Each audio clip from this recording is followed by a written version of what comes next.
আমার রাস্তায় চলে নিয়ে আসবো, আমার রাস্তায় নিয়ে আসবো। নামাজ পড়বে বান্দা, না না বান্দাকে নামাজ থেকে বিমুখ করে দেব, বান্দাকে রোজা থেকে বিমুখ করিয়ে দেব, বান্দা বান্দিকে রোজা থেকে বিমুখ করিয়ে দেব, বান্দাকে দান সদকা থেকে বিমুখ করিয়ে দেব, বান্দা কোরআন থেকে বিমুখ করিয়ে দেব, না না আল্লাহ হাদিস থেকে বিমুখ করিয়ে দেব, দ্বীন ও শরিয়ত তাকে রাখে বিমুখ করিয়ে দিয়ে, না আল্লাহ আমি ইবলিস আমার রাস্তায় তাদেরকে নিয়ে আসবো, আমি ইবলিস আমার রাস্তায় নিয়ে এসে ওই সমস্ত বান্দা বান্দিকে চির জাহান্নামে বানিয়ে দেব, আমি ইবলিস আমার রাস্তায় নিয়ে এসে আমার দলে ভারী করে নানা দলবদ্ধ ভাবে আপনার বান্দা আপনার বান্দিকে দলবদ্ধ করে নিয়ে আমি ইবলিস আপনার আযাবে জাহান্নামের ভিতরে প্রবেশ করব। আমি ইবলিস কখনো একা জাহান্নামে যাব না, আমার সঙ্গী হবে তো আপনার আদম সন্তান, আপনার বান্দা বান্দি। আপনি আমাকে চির জাহান্নামী বানিয়েছেন, জি আমি সদল বলে আমি একা কেন জাহান্নামে যাব?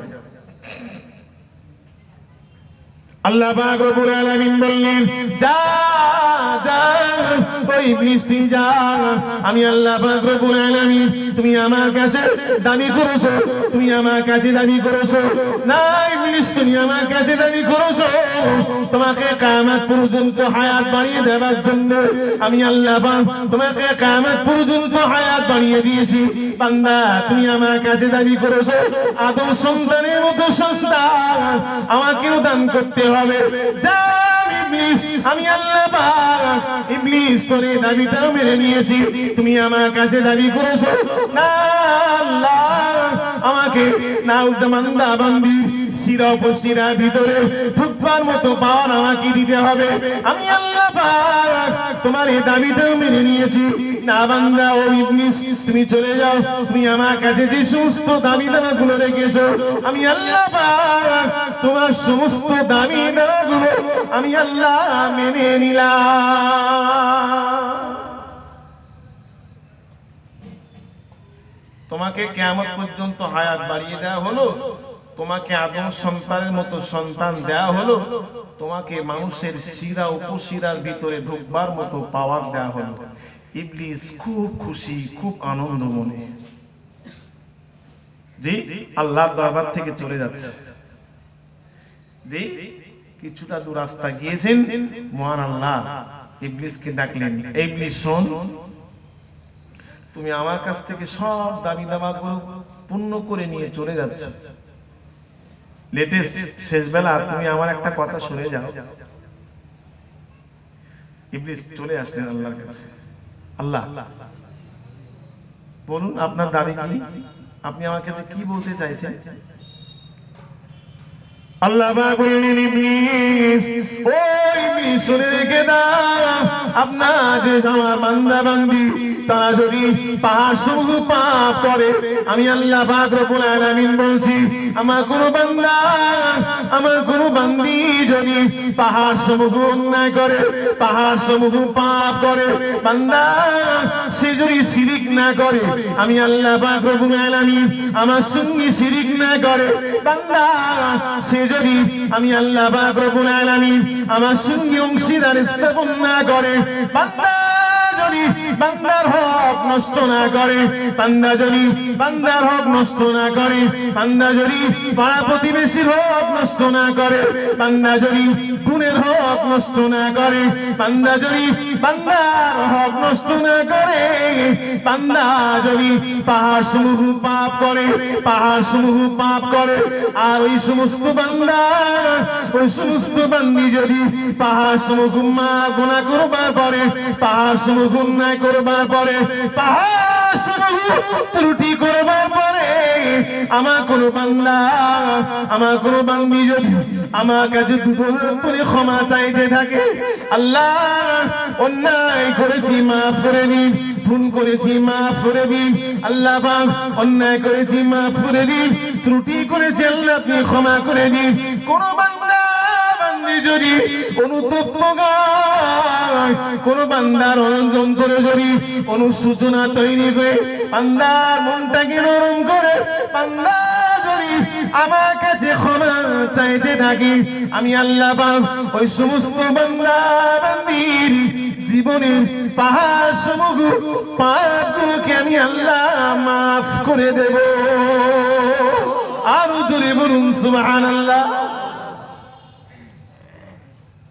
বান্দা যদি শিরিক না করে, বান্দা যদি বান্দার হক নষ্ট না করে, আমি আল্লাহ আমার হক নষ্ট করে কোন বান্দা যদি আমি আল্লাহ আমার কাছে ক্ষমা ভিক্ষা চায়, আমার কাছে অনুতপ্ত হয়, আমার কাছে তওবা ইস্তেগফার করে গভীর রাত্রে, নিশ্চয়ই আমি আল্লাহ তার বিগত জীবনের গুনাহ খাতাগুলোকে মাফ করে দেব।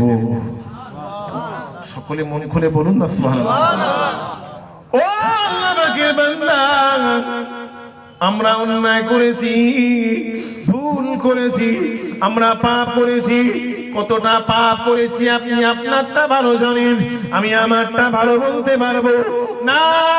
বান্দা, আপনার খবর তো আমি রাখবো না, আমার খবর তো আপনি রাখবেন না। না যদি অন্যায় হয়ে যায়, ত্রুটি যদি হয়ে যায়, না বান্দা, ওগো আল্লাহ বান্দা, আমরা যে জীবনে অপনীত হয়েছি, যে যেখানে রয়েছি, আল্লাহর কাছে তওবা করুন, আল্লাহর কাছে ক্ষমা চান। আল্লাহ পাক অন্যায় করেছি, ভুল করেছি, পাপ করেছি, ভুল করেছি, আল্লাহ গুনাহ করেছি, ভুল করেছি। বান্দা, আল্লাহর কাছে যদি গভীর রাত্রে সন্তান সন্ততিদিগকে আড়াল করে, বিবি ছেলে মেয়েকে আড়াল করে, সন্তান সন্ততিদিগকে আড়াল করে বিবি ছেলে মেয়ে দিগকে আড়াল করে গভীর রাত্রে তাহাজ্জুদের বাড়িতে দাঁড়িয়ে, তাহাজ্জুদের বাড়িতে বসে নামাজ পড়বার পরে তাহাজ্জুদের নামাজটা আদায় করবার করে, বান্দা নিজের পাপের জন্য, নিজের ত্রুটির জন্য, নিজের ভুলের জন্য, নিজের গুনাহের জন্য আল্লাহর কাছে তওবা করুন। আল্লাহর নাম রহমান, আল্লাহর নাম রহিম, আল্লাহর নাম গফফার, আল্লাহর নাম গফুর।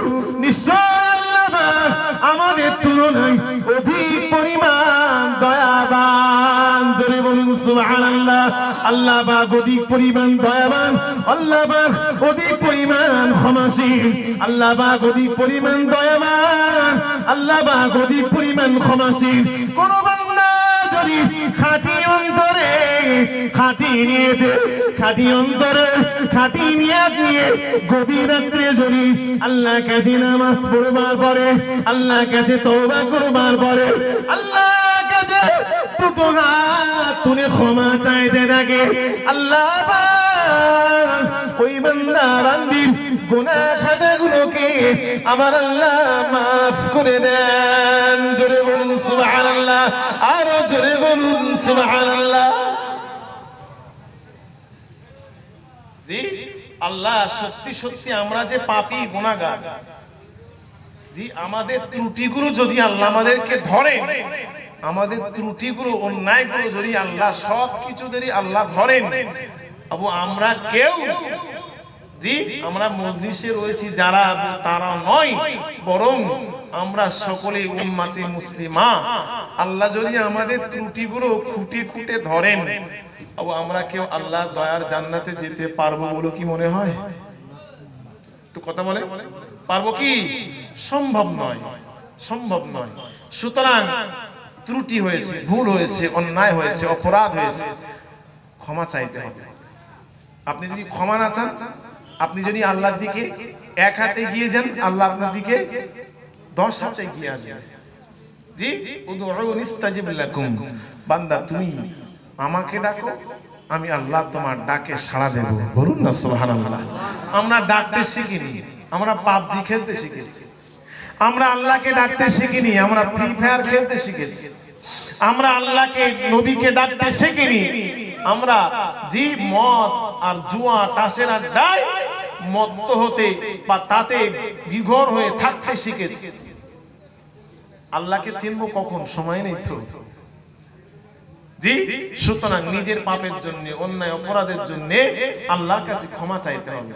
ইবলিস বলেন, আল্লাহ আপনি বলছেন যদি কোনো মানুষ আপনার কাছে ক্ষমা চায় আপনি ক্ষমা করে দেবেন। জি, আমি ইবলিস 60 বছর ধরে একটা বান্দাকে 60 বছর ধরে তাকে পড়িয়ে জি আমার রাস্তায় নিয়ে এসেছি, আরো 60 বছর পরে আপনার কাছে টুক করে খাঁটি অন্তঃকরণ এসে ক্ষমা চাইবে আর আপনি ক্ষমা করে দেবেন। আপনার আমার এই 60 বছরের মেহনত তো সব বেকার হয়ে যাবে আল্লাহ। জি, আমি 60 বছর ধরে যেটা ওর পিছনে মেহনত দিয়ে আপনার রাস্তা থেকে আমার রাস্তায় নিয়ে এসেছি, আর বান্দাকে যদি আপনি ক্ষমা করেন আমার মেহনত তো সব বেকার। আল্লাহ আপনার কাছে আরো একটা দাবি। কি দাবি? আল্লাহ আপনার যে সমস্ত বান্দারা গুনাহ করবার পরে, যে অন্যায় করবার পরে আপনার কাছে ক্ষমা চাইতে আসবে, আল্লাহ ওই সমস্ত বান্দা বান্দিকে ক্ষমা করলে হবে না। ইবলিসের চালাকি দেখেছেন? যে বান্দা বান্দি গুনাহ করে ক্ষমা চাইলে আপনি ক্ষমা করবেন না। আল্লাহ বললেন, ও ইবলিস তুমি শোনো, ইতিপূর্বে তুমি আমার কাছে কিয়ামত পর্যন্ত হায়াত চেয়েছো, আমি মেনে নিয়েছি। তুমি আদম সন্তানের মতো সন্তান চেয়েছো, আমি আল্লাহ মেনে নিয়েছি। তুমি মানুষের শিরা উপশিরা ঢুকবার মতো জি ঢোকার জন্য তুমি আমার কাছে চেয়েছো, আমি আল্লাহ মেনে নিয়েছি। ও বান্দা তোমার চতুর্থ নম্বরের দাবি, কোন বান্দা আমাকে ক্ষমা চাইলে ক্ষমা করব না। ও ইবলিস তোমার এই চতুর্থ দাবিটা আমি আল্লাহ মানতে পারলাম না। মন খুলে বলুন না, সকলে মন খুলে বলুন না। জি, ও বান্দা, ও ইবলিস তুমি শোনো, বান্দা যদি আমার কাছে পাহাড় সমূহ গুনাহ করে আমি আল্লাহ আমার কাছে ক্ষমা চাই, প্রার্থনা করে মাফি চাই, আমি আল্লাহ তার জীবনের পাহাড় সমূহ গুনাহ খাতাগুলোকে মাফ করে দেব। বলুন না সুবহানাল্লাহ। জি, আমি বক্তব্য শেষ করব। জি, একেবারে টাইম শুই বক্তব্য শেষ করব। আমি শুরু থেকে পর্যন্ত আমি বলতে চেয়েছি যে মহান আল্লাহ বলেছেন, যারা শিক্ষা অর্জন করেছেন আর যারা শিক্ষা অর্জন করতে পারেননি, এই দুই শ্রেণীর মানুষ কখনো সমান হতে পারে না। এই দুটো মানুষ কখনো জি এক হতে পারে না। বলতে বলতে আমি বলেছি যে আমার ঘরের সন্তান হয়তো একটা বেটা সন্তান আমাকে দান করেছেন, একটাকে আপনি মাদ্রাসায় দিলেন।